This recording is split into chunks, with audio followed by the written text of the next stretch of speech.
Hello, everyone. Welcome to our recording for the May 20th, 2024 annual town meeting. I'm Town Manager Kevin Mizikar, and I'll be joined by a number of town staff today to walk you through the 54 warrant articles on the annual town meeting. The town meeting will occur at 7 p.m. at the Oak Middle School Auditorium. Town meeting member packets will be mailed from the town hall on Friday, May 10th, so you should receive them early the week following May 10th. All materials will be posted to the shrewsburyma.gov/town meeting website.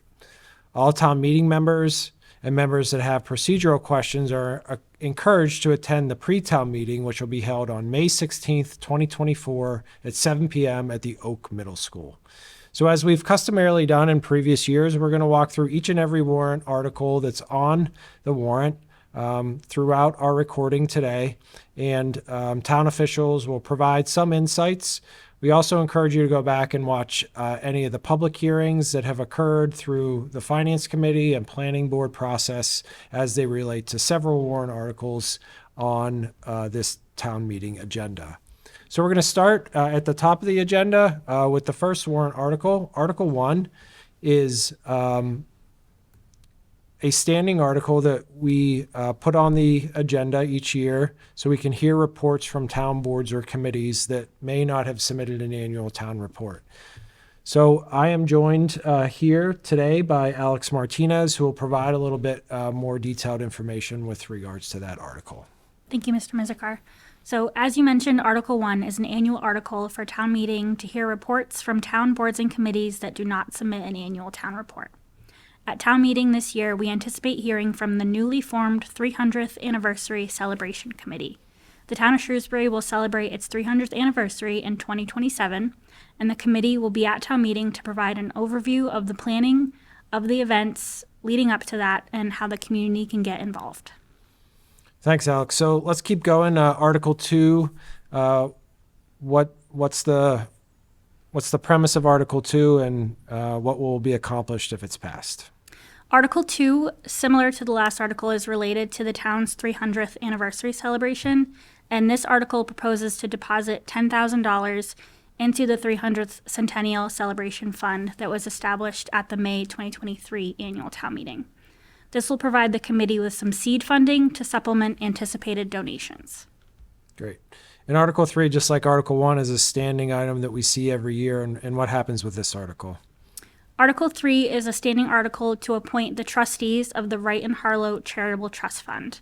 The terms of the trust, which were established in 1882, require this action by town meeting annually. Great. All right, so moving to Article 4. This is also an item that we see each and every annual town meeting with regards to prior year bills. What's the plan with this? So again, Article 4 is a standing article brought forth each year to authorize the payment of any bills that were incurred in a prior fiscal year.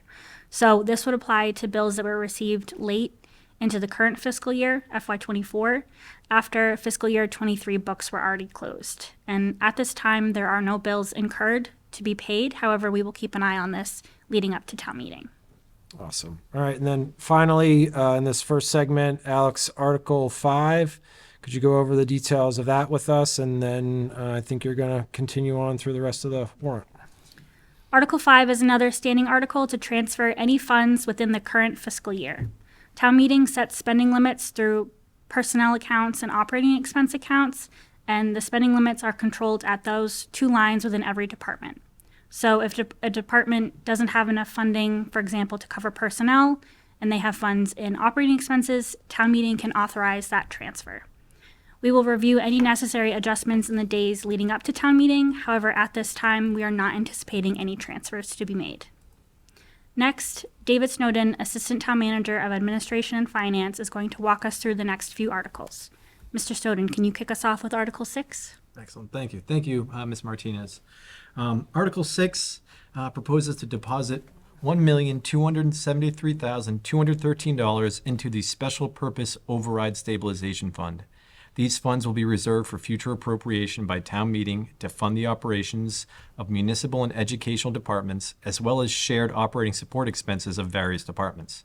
The use of this special fund is the centerpiece of the commitment the Select Board and the School Committee made to the town in order to prolong the duration of the funds raised from the approved override ballot question of May 4th, 2021. The current balance of the override stabilization account as of the end of March is $7,671,942. Thank you for that overview on Article 6. The next article, Article 7, is one of, if not the most important financial articles that town meeting takes into consideration. Can you walk us through this? Excellent, yes. This article seeks an appropriation totaling in the amount of $152,590,669 to fund the FY or fiscal year 25 operating budget. Funding for this article is raised from a number of sources, including taxation, sewer surplus, water enterprise fund, and the stormwater enterprise retained earnings, and lastly, additional funding from Selco. Expenditures support the municipal and educational expenses, shared operating support, and debt service. It should be noted that utility operating budgets are rate funded, and we'll review those in separate articles later. The FY25 operating budget of $152,590,669 is a 4.6% increase, or $6.7 million over FY24's appropriation. Of this total, municipal operations, debt service, and certain expenses in support of the school department make up 43.3%, or $66,075,149. Lastly, $86,515,520, or 56.7% of this initial allocation is slotted for the school department expenses. Thank you, Mr. Snowden. Town meeting members will find an overview of the FY25 budget proposal on a department-by-department basis in their town meeting books. The next three articles, 8, 9, and 10, we can cover together. Mr. Snowden, can you walk us through these three articles? Of course, yes.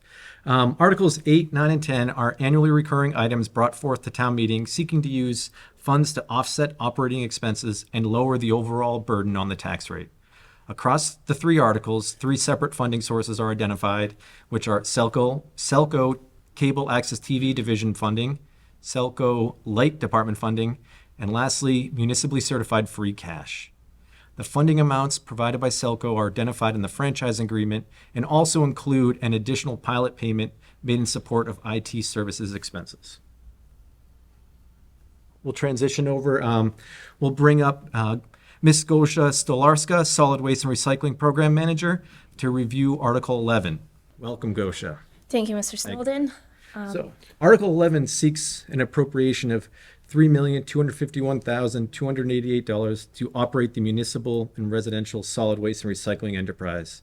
Could you please provide a brief summary of what is included in this appropriation? And are there any significant operational changes year over year? Yes, thank you. The solid waste and recycling enterprise covers collection services, which includes curbside pickup of waste, recycling, and yard waste, as well as recycling and waste removal from all public schools and municipal buildings. Disposal of waste recycling materials that are collected at the curb from over 10,000 households in all municipal buildings. The enterprise also covers mattress disposal fees and a food waste composting pilot program that we are planning on implementing. Historically, the solid waste and recycling program targeted funding to be approximately 50% from pay-as-you-throw bag sales and 50% from tax levy. For fiscal 25, the proportion is 42% covered by pay-as-you-throw bags and 58% covered by tax levy. And the fiscal 25 budget is higher than fiscal 24 due to multiple factors, and that includes inflation and increased cost of services like removal and disposal of recycling, waste, and yard waste. We are entering into the second year of yard waste collection with more curbside pickup opportunities. We are starting new hauling contract for waste and recycling as of July 1st. And with recycling cart program rollout, we will incur additional costs for maintenance of the carts. And the last one is we're planning of expansion and implementation of new programs like food waste diversion. Excellent. Thank you, Ms. Stolarska, for providing us the review of the FY25 operating budget for the municipal residential solid waste and recycling program. Thank you. Next, we'll be joined by Mr. Daniel Rowley, Water and Sewer Superintendent, to review Articles 12 and 13.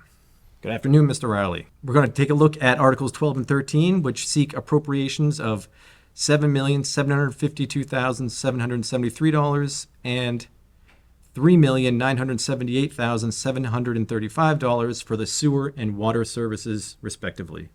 Could you please provide a brief summary of what is included in these appropriations, and are there any significant operational changes within either enterprise? Thank you, Mr. Snowden.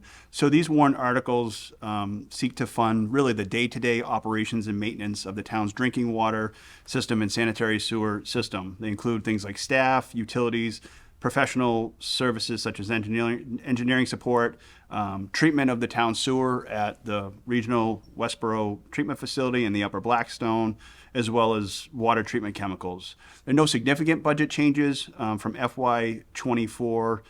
We did opt to move some of our positions, the funding for 3 positions in the water budget, to professional services to allow us to contract out unidirectional flushing. We've, like many organizations, we've had challenges finding and recruiting qualified staff, so we'd like to keep that program going. We felt that was a prudent move. I am happy to report that we recently opened up bids for FY25 water treatment chemicals, which can be a significant cost to the town, and we're seeing those costs stabilized over last year, which is really good. Especially, it's been a few years of uncertainty. Excellent. Thank you, Mr. Rowley, for providing that review of the FY25 operating budgets for both of our rate-paid enterprises, the water and sewer divisions. Next, we'd like to invite up Mr. Andy Truman, Town Engineer, to review Article 14, the Stormwater Enterprise. So Article 14 seeks an appropriation totaling in the amount of $3,854,506 to establish the operating budget for stormwater services. Could you please provide us a brief summary of what is included in this appropriation, and are there any new or significant changes within this enterprise for this year? Certainly. So yeah, this is a slight increase from a typical budget in prior years. We're currently in year 5 of the MS4 permit. Historically, we bring in about $2 million a year from revenue. We usually spend about half of that on drainage improvements as part of road improvements. The other half, excuse the pun, is put away for a rainy day. That rainy day is now rapidly approaching as we're into year 10 of our permit, and we need to start making some significant upgrades to the drainage system under our MS4 permit. So one of the problems is we don't have a great record of our stormwater system. So one of the things I put in this year is to hire a consultant to begin mapping the drainage system, and just for some context, that's about 10,500 catch basins and almost 2,000 drain manholes. So that's the biggest bump in the budget. This information will be crucial as we develop plans to increase the stormwater infrastructure upgrades as part of the ongoing permit. The remainder of the budget is typical salary operating expenses for up-to-date projects that we do. Excellent. Well, thank you very much, Mr. Truman, for providing that review of the operating budget for the stormwater expenses within fiscal year 25. Next, we're going to start taking a look at a couple other articles. We'll have Town Manager Mizikar respond on this next one, Article 15. So this Article 15 is the operating budget for the cable, television, public, educational, and governmental access services. How exactly are these funds derived, and how are they spent? Sure. So these funds come in, there's an assessment, a franchise fee that's placed onto each and every bill of the Selco television subscribers. And this includes the traditional cable and the Selco stream. The franchise fee is dedicated to the operation of public access programming across 4 HD channels. And Shrewsbury Media Connection is a nonprofit organization that is contracted by the town to broadcast public meetings and support the production of other programming. So this article allows us to receive those franchise assessments that come in on the bills and then transfer them off to Shrewsbury Media Connection for them to provide their operations. Excellent. Thank you for detailing the $432,000 appropriation for the cable, television, public, educational, governmental access enterprise. Sure. So we are going to go into a series of miscellaneous funding articles, Articles 16 through 25. And we'll walk through each one of those, and Mr. Snowden will provide an overview of these items for town meeting members. So we'll start with Article 16, which is out-of-pocket medical expenses for disabled police and firefighters. This is a standing article, and what is the purpose and what's the funding used for? Excellent. Yes. As you mentioned, this is an article brought forth to town meeting each year, and it seeks to an appropriation to fund the out-of-pocket medical expenses of retired, disabled police officers and firefighters in accordance with Mass General Law, Chapter 41, Section 100B. The town adopted or accepted this general law in May 1976 at their annual town meeting, and currently there are 4 individuals covered under this article. Awesome. So Article 17 is to fund the insurance trust account. What's going on with this article? This article will add $20,000 to the insurance trust fund. The current balance of the insurance trust fund at this point in time is $59,677.61 as of the end of March. Currently, we do not have any pending claims under the insurance trust. Great. Article 18 is one of the most important financial articles outside of the operating budgets that is on the town meeting warrant. It's to fund the general stabilization account. What is going on with this article? Article 18, funding the general stabilization account. This article proposes to deposit $2.1 million into the town's general stabilization fund. This is our true rainy day fund that would be used to overcome any significant or unforeseen financial challenges as they may arise.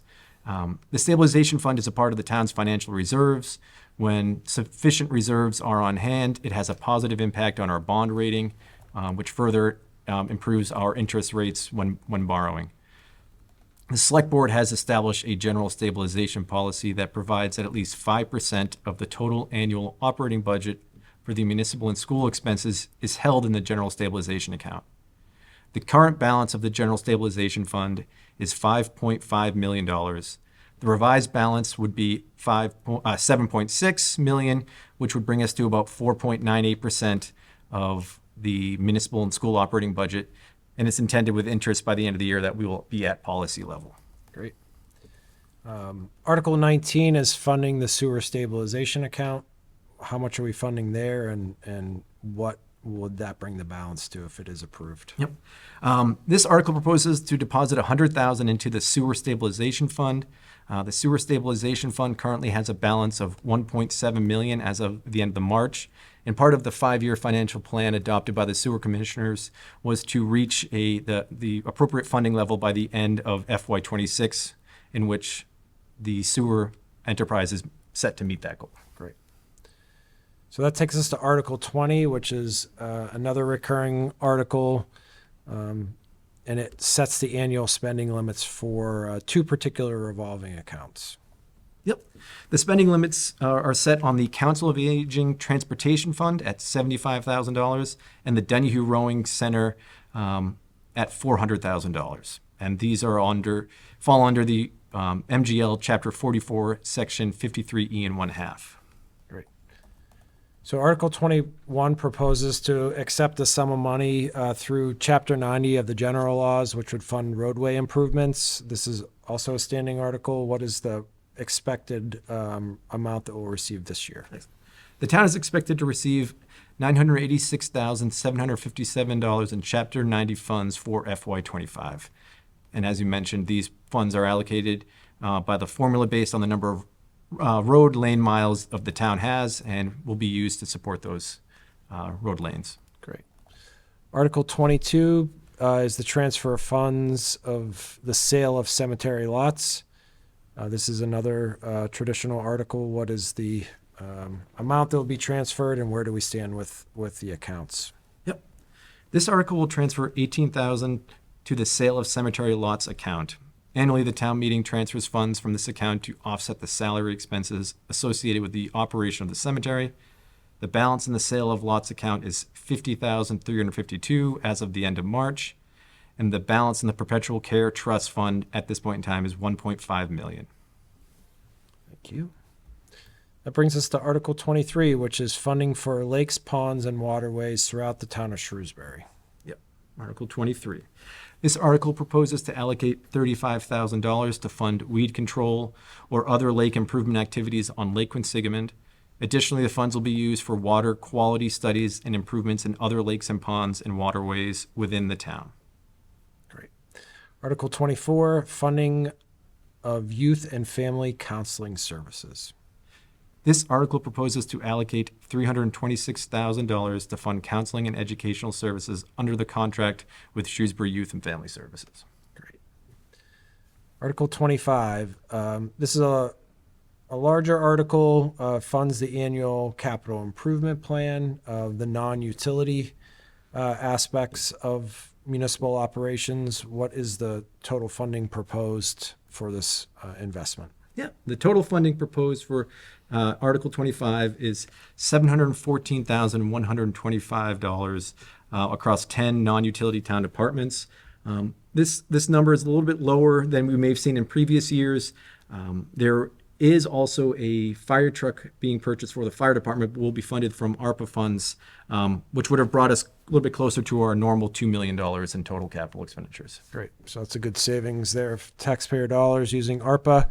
I think that takes us into some of the utility capital improvements, and Mr. Rowley will join us again, and you'll walk through those. Sounds great. Yep. Article 26 seeks a total appropriation of $3.4 million or $477,565 across a few funding sources to cover sewer capital investments. Can you provide some background on these capital projects proposed? Certainly. Thank you, Mr. Snowden. So Article 26 seeks funding for capital improvements for the town's sanitary sewer system. These funds will be used to continue our ongoing evaluations and rehabilitations of the town's sewer stations. The town's sewer system is fairly complex with 160 miles of mains and 39 sewer stations. With these funds, it's an ongoing process. We evaluate and rehabilitate stations every year. Also included is funding for year 2 of our ongoing inflow and infiltration investigation program and flow isolation monitoring. This is a 12-year program, and the town is on the second cycle of it. So we've actually been through the town completely once, and we're going back around. Again, this is an ongoing process as pipes age and infrastructure changes. We want to make sure that our system is as tight as possible and as reliable as possible. We've also included funding to replace a utility body service truck for our operations staff. Excellent. Thank you very much, Mr. Rowley. While we have you here, let's jump to Articles 28 and 29, the capital improvement plan for the water enterprise and the other article for the water department authorizing the Oak Street water storage tank maintenance plan, if that's all right. Article 28 seeks an appropriation of $97,500 for water capital investments and a borrowing authorization of $18.5 million from the state's Clean Water Trust. Now, the community may recall that at the May 2023 annual town meeting, Article 30 approved a $12 million borrowing authorization to establish a debt-funded approach for water capital investments. The majority of water capital investments are now handled through this debt-funded model, which is why we see a capital request at this point in time of a lower amount, $97,000. Could you walk us through the projects funded in this article and maybe briefly discuss the debt capital funding? Certainly. Thank you, Mr. Stone. So this article seeks an appropriation of $97,500 to purchase a utility body service truck for our operations staff to replace one that has reached the end of its useful life, and for $5,000 for Poor Farm Brook, which we fund every year in the event we need consulting services to monitor water flows in that water stream. The debt authorization of $18.5 million is to expand the home farm treatment plant to include the treatment of PFAS. PFAS has been in the news lately as the EPA has finalized their regulation, which now includes individual limits of 4 parts per trillion for PFAS and PFOA. The town has consistently met the Mass DEP regulation, which is the sum of 6 compounds, and the total of those 6 is 20 parts per trillion, but we will not meet the new federal requirement. So we've been proactive in PFAS since 2019, and we've already done preliminary design of a plant And so we are seeking funding to move forward with putting that in place. In terms of the projects that we've funded through the debt capital improvement plan, we are currently in the process of a $3 million water main project. Anybody that's driven on Oak Street south of Route 9 will see that in action. We are also well underway in the design of the treatment plant expansion for PFAS. That was about $1 million. It's about $1 million project just in the engineering cost to develop such a complex facility. And we're in design for an altitude valve for the Browning Road tank. In terms of FY25 for our capital improvement plan borrowing, we will continue water main replacements and as well as really start a significant number of water meter replacements. Excellent. Thank you, Mr. Rowley, for the detailed overview of the water capital investments proposed for FY25. And again, now that we have you here, Article 29 is a new article for town meeting which seeks an appropriation of $1,386,245 to enter into a 15-year maintenance contract under the provisions of MGL Chapter 40B, Section 62. Mr. Rowley, can you detail the benefits of this approach and what the expenses may be over this 15-year period? Certainly. Thank you, Mr. Soden. So Article 29 seeks authorization for the town to enter into a 15-year maintenance contract for the Oak Street water tank. Rather than a one-time rehabilitation program where a company comes in and paints a tank, this is going to actually provide for that same service, but also ongoing maintenance of the interior and exterior of the tank, including inspections, cleanings, touch-up if there's any issues with the paint, and an overcoat of the tank, the exterior of the tank in around year 7 or 8. This approach warranties the paint through the entire 15-year program rather than a 1-year warranty you would get with a traditional rehabilitation. The funding for this project has already been authorized at previous town meetings, and a 2/3 vote of the town's legislative body, town meeting, is required for us to enter into the 15-year maintenance contract. Excellent. Thank you very much for the overview of this 15-year maintenance contract for the Oak Street water storage tank. I'd like to jump back a couple articles and bring up Town Engineer Mr. Truman up. So we're going to take a look at the Article 27, the capital improvement plan for the stormwater enterprise. This article seeks funding in the amount of $414,000 for stormwater capital investments. Can you walk us through these expenditures and how they may help the town with our NIPD's permit and moving forward with the stormwater enterprise? Sure. Thank you, Mr. Stone. Yeah, so the biggest part of this capital expense is the purchase of a new high-efficiency street sweeper. This will help us achieve our overall phosphorus removal. Leaves is one of the biggest contributors to the phosphorus. So right now the town sweeps twice a year, but this high-efficiency sweeper will help us to accomplish that a little quicker and a little more efficiently. So that's the bulk of the budget. The rest of it is some upgrades in existing survey equipment, including a drone, which the engineering department will be using to try and locate some of the 125 plus detention basins that we own and are supposed to maintain throughout the town. So once we have those, we'll be able to use those again to make some long-term plans and upgrades for stormwater improvements. Excellent. Thank you very much for providing the overview of the stormwater capital investments. I believe now Mr. Mizikar has some follow-up questions on Article 41. Yep. So Article 41 is, again, a standing warrant article that's on most annual town meetings. It's associated with the acceptance of public roadways. Mr. Truman, what are we looking to have town meeting consider this year in Article 41? Thank you, Mr. Miscall. So as most people are aware, when they did the Route 20 widening last year by Market Basket, we did close that end of Puritan Street and put in a cul-de-sac. That was done for safety issues. In doing that, we had to work with the 3 abutters who own property there to acquire some of their portions of their land. So this is basically, this article will solidify the taking of that property and transfer those to the ownership of the town. It will become part of the town right away. Great. Appreciate that. Thank you so much. So that takes us back to Article 30 at this time, and we are also joined by Assistant Town Manager for Operations, Keith Baldinger. And welcome, Keith. Thank you. So Article 30 is funding the expansion of the cemetery. I know that the project was fully funded at last year's town meeting. So what is the purpose of this article for consideration by the town meeting members? Sure. So with the completion of the Beale Elementary School construction project, we had $1,316,328 left over from the initial borrowing for that.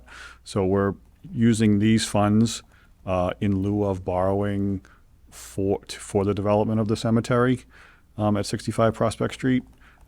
Currently, the project is in the comprehensive permitting stage, and we're hopeful that we'll be able to put the project out to bid over the summer. Great.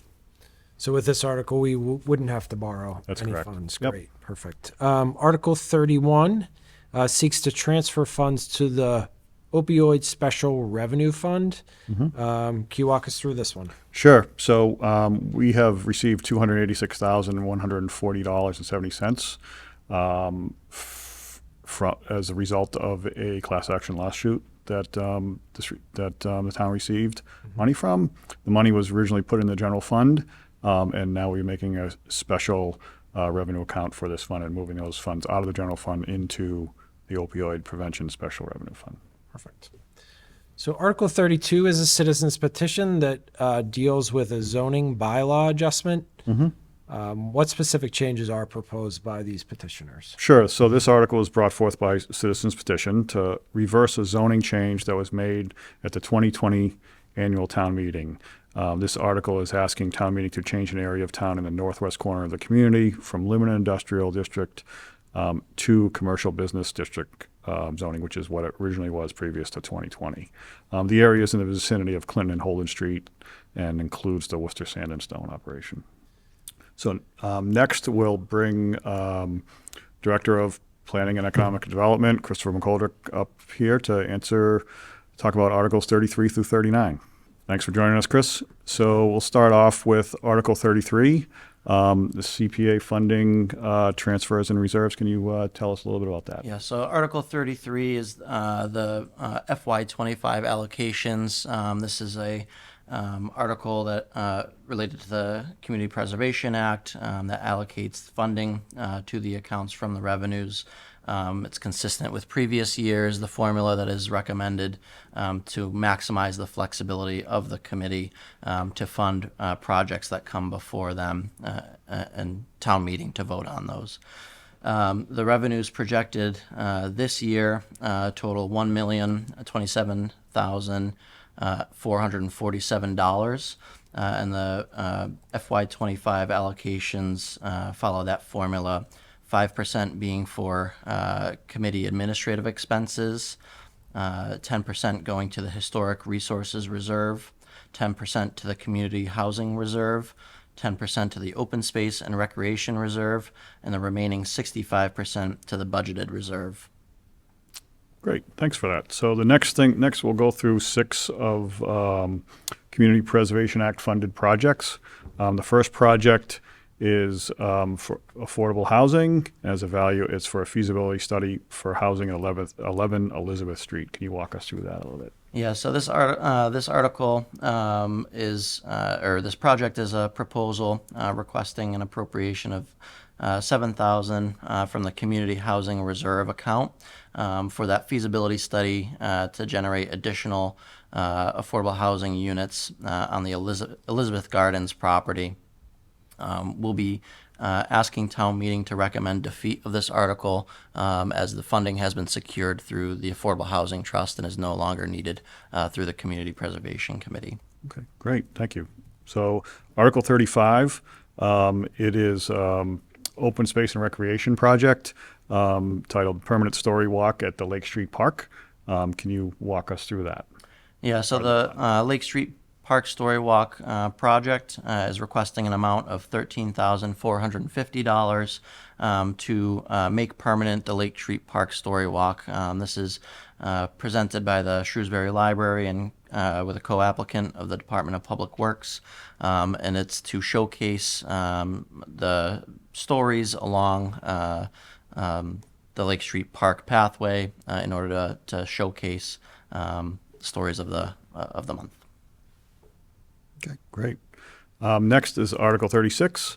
It falls under Historic Resources, and it's related to the Mountain View Cemetery and Historic Gravestone Preservation and Restoration, Phase 2. Talk about that. Thank you. So this is the second phase of the Mountain View gravestone preservation effort and rehabilitation effort. The request originally was for $205,000. It's through the Department of Public Works and the Shrewsbury Historic District Commission. This will provide for the actual rehabilitation of the gravestones as identified in the previous phase, the work that would be required. We're recommending a reduction of this amount to $160,000, which will allow for the appropriate distribution of the funds. The remaining $45,000 balance is anticipated to be requested at the fall special town meeting. Great, thank you. So the next one, Article 37, falls under outdoor recreation. It's titled Camp Wanigan Parking Lot Improvements, and that's a request for $100,000. This is, can you tell us a little bit about this article? Yeah, so this article is proposing for additional funding towards the Camp Wanigan parking. It's establishing parking off of Memorial Drive at the Camp Wanigan campsite. Which includes an ADA accessible parking space. The additional amount is related to work that was previously anticipated to be completed in-house, but due to unforeseen circumstances, that amount will now be bid out to an outside consultant. Okay, so an outside contractor will be doing this work as opposed to town staff? Correct. Okay, thank you. Next is Article 38. Also falls under outdoor recreation and is wheelchair accessible trail at Camp Wanigan.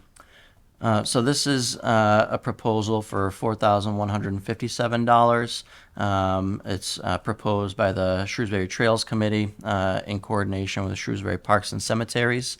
It constitutes a 20% local match to pursue a Mass Trails grant funding for the balance of the project. And this would establish an ADA accessible trail from that parking lot to the site of the former Girl Scout campsite. Okay, great.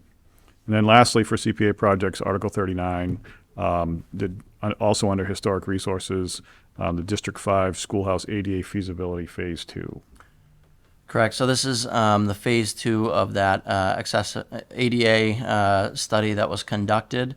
So this is requesting $5,000. The applicant is the Shrewsbury Historical Society, with the town of Shrewsbury as the co-applicant. It's looking at evaluating the feasibility specifically of the items identified in greater detail of that phase 1 study. Okay, great. Thanks for all this information, and I'll turn it back over to Mr. Mizikar. Great. So we will continue along with Mr. McGoldrick into the proposed adjustments to the zoning bylaw, which there are 10 on this annual town meeting warrant.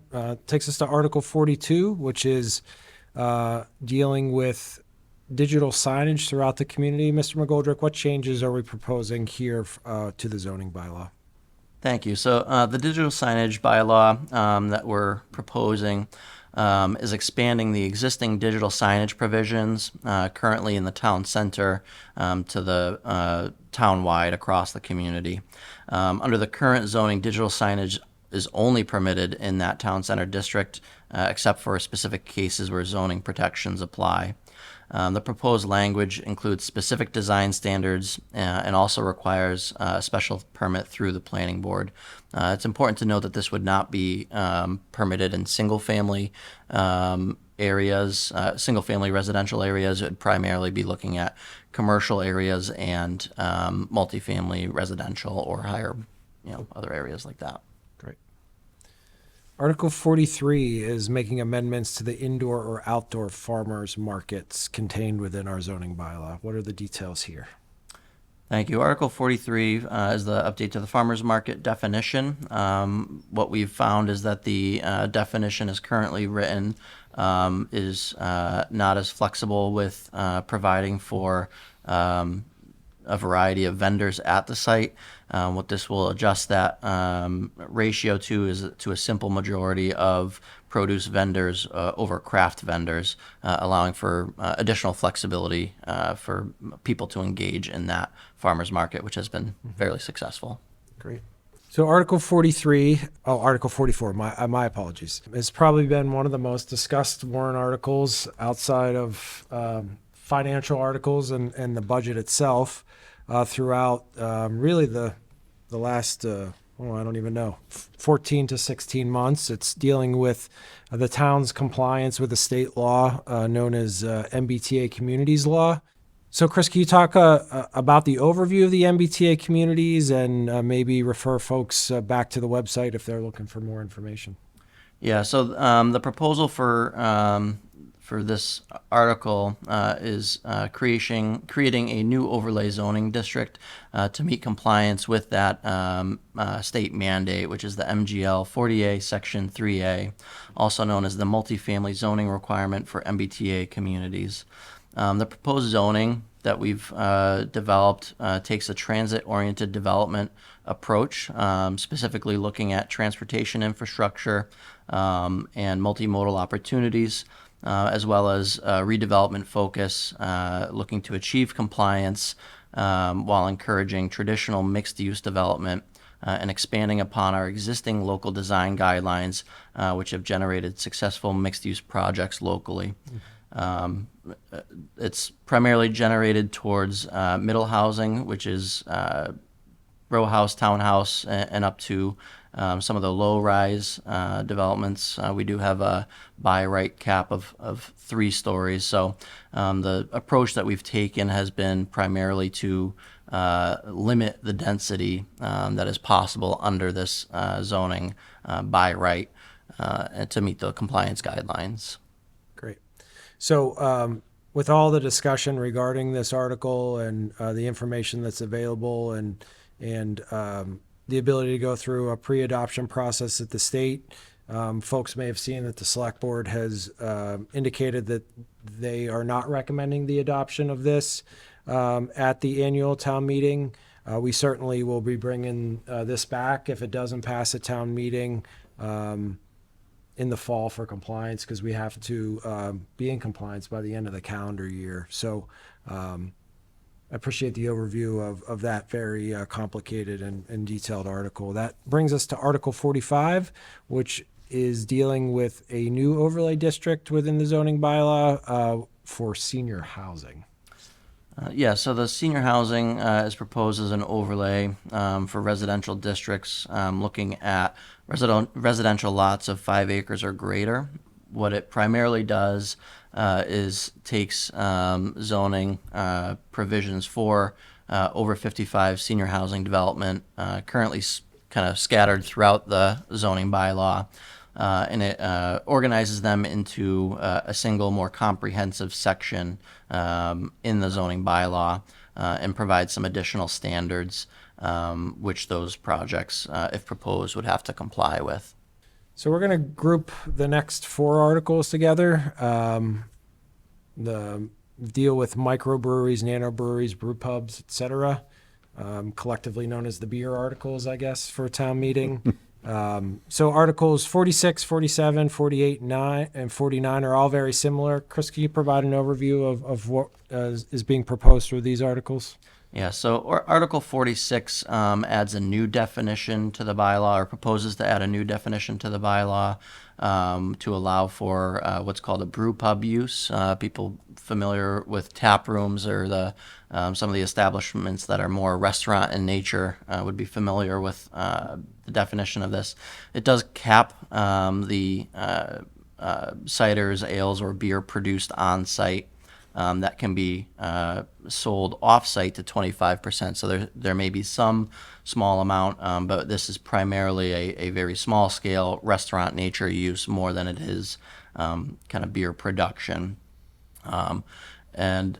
Then Articles 47, 48, and 49 use our existing nanobrewery, brew pub, and microbrewery definitions, which are currently only allowed in the town center district, and allows them either by special permit or by right in the Lakeway overlay, Route 20 overlay, and Edgemere overlay districts consecutively. Great. Thank you very much. Takes us to Article 50, which proposes the expansion of the Flexible Development Overlay District. Can you talk a little bit about where this overlay district currently exists and what's proposed in its expansion? Yeah, so this article proposes to expand Sub-District A of the Flexible Development Overlay District, which is currently primarily the Centec Business Park area, over the remaining office research district, which is proximate to the UMass facility along in between Route 9, Route 20, and along Chestnut Street. So what this would do would allow for some additional flexibility with uses to be allowed by special permit via the planning board. It allows for a number of uses that currently aren't allowed by special permit. So it provides us some additional flexibility to consider those, including manufacturing enterprises, healthcare facilities, assisted living residents, corporate conference centers, and nonprofit educational uses. Great. Finally, with regards to amending the zoning bylaw, this change proposes to alter the date with which zoning was first established within the community. Chris, can you provide us a little bit more detail on that? Yeah, so this article proposes to change essentially the effective date of the zoning bylaw from August 2nd, 1967, as it's currently written, to the correct date of May 18th, 1955. This has a limited effect on determining zoning protections for pre-existing non-conforming properties, but it's primarily related to the path towards compliance that we would utilize in terms of looking at non-compliant properties and the protections that they're afforded. Great. We appreciate the overview of those zoning bylaw changes, and we'll continue to make our way through the final few articles on the warrant. Sure. So we're going to go back to Article 40. This is requesting town meeting to authorize a grant of easement on town land at 20 Centec Boulevard. Can you tell us a little bit about that? Sure. So this is proposing to be able to grant an easement along or over a portion of town-owned land at 20 Centec Boulevard. This land would be utilized for a proposed development that lies within the town of Shrewsbury and the town of Grafton for a large-scale regional logistics or warehousing facility that would be operated by UPS. The purpose of the easement would be for roadway purposes and utility purposes, and provide for a synced up four-way intersection at Centec Boulevard, where this easement would come in, and at Fortune Boulevard. The alternative to this, if the easement were not to be approved by town meeting, would be that that developer would have a driveway that would be offset from Fortune Boulevard, so it wouldn't tee up a nice four-way intersection. The town has had the land appraised, and it is valued at a little over $221,000, and there would have to be a competitive process if town meeting allows for the disposition of it, which means an RFP would go out and responses would be sought from the private sector or anyone offering a proposal to us. All right, great, thank you. Next is Article 52. So this is amending a general bylaw. It's titled Construction of Utility Poles and Overhead Wires Bylaw. Can you talk about that a little bit? Sure. So the main purpose of this article would be to require all future and expansion of any utilities that would be proposed overhead to require them to be underground. Now, over 60% of the utility wires within the community are already underground, and this has been a requirement, especially within subdivisions in the communities, for several decades. But this would codify that approach. It would bring benefit for both aesthetics and resiliency. As we are trying to electrify more things and reduce the amount of carbon emitting fuels that we use, we are going to be more and more reliant upon the electrical grid. And while Selco are already very reliable and one of the most reliable utilities in the country, placing the wires underground will bring us even better reliability as we look to electricity more and more in our daily lives. So this would be codifying what is a practice in many areas of the community and ensuring that any future expansion is underground. Terrific. So Article 53, adjust the annual cost of living for the pension system. Can you explain that a little bit? And Sure. talk about that? So generally speaking, a public sector employees, a pensioner of the town of Shrewsbury, they're only receive a cost of living adjustment on the first $14,000 of the pension they receive, so not the total amount. This article was originally established on the warrant to consider adjustment of that from $14,000 to $16,000. However, given a number of factors, the retirement board is not recommending the adoption of this article at town meeting, so we would look to defeat it. Got it. Okay. And finally, Article 54 is amending a general bylaw. Donation bin setback requirements. It's Article 25 in the bylaws. Yeah, so Article 25 is an existing bylaw that we're looking to amend. It regulates the location of donation bins throughout the community. We found a flaw within how Article 25 is currently written, in that in some instances, not being able to place, preventing an owner from being able to place a donation bin within a responsible part of their property, that being off the main road towards the rear of the property. This relaxes the setback requirements for some of the lot lines, and actually is more in the spirit of what the original bylaw was passed for, to reduce their visibility and impact on the community. So that takes us very quickly, just over around 50 minutes, through all 54 warrant articles that are proposed for the May 20th, 2024 annual town meeting, which will occur at 7 p.m. at the Oak Middle School. This is certainly just a general overview of these articles, and we encourage town meeting members to read their packets once they receive them. Go back and look at the Finance Committee public hearings and the Planning Board public hearings associated with these warrant articles. The town manager's office and other town staff stand ready to answer any questions that you may want to ask in advance of town meeting.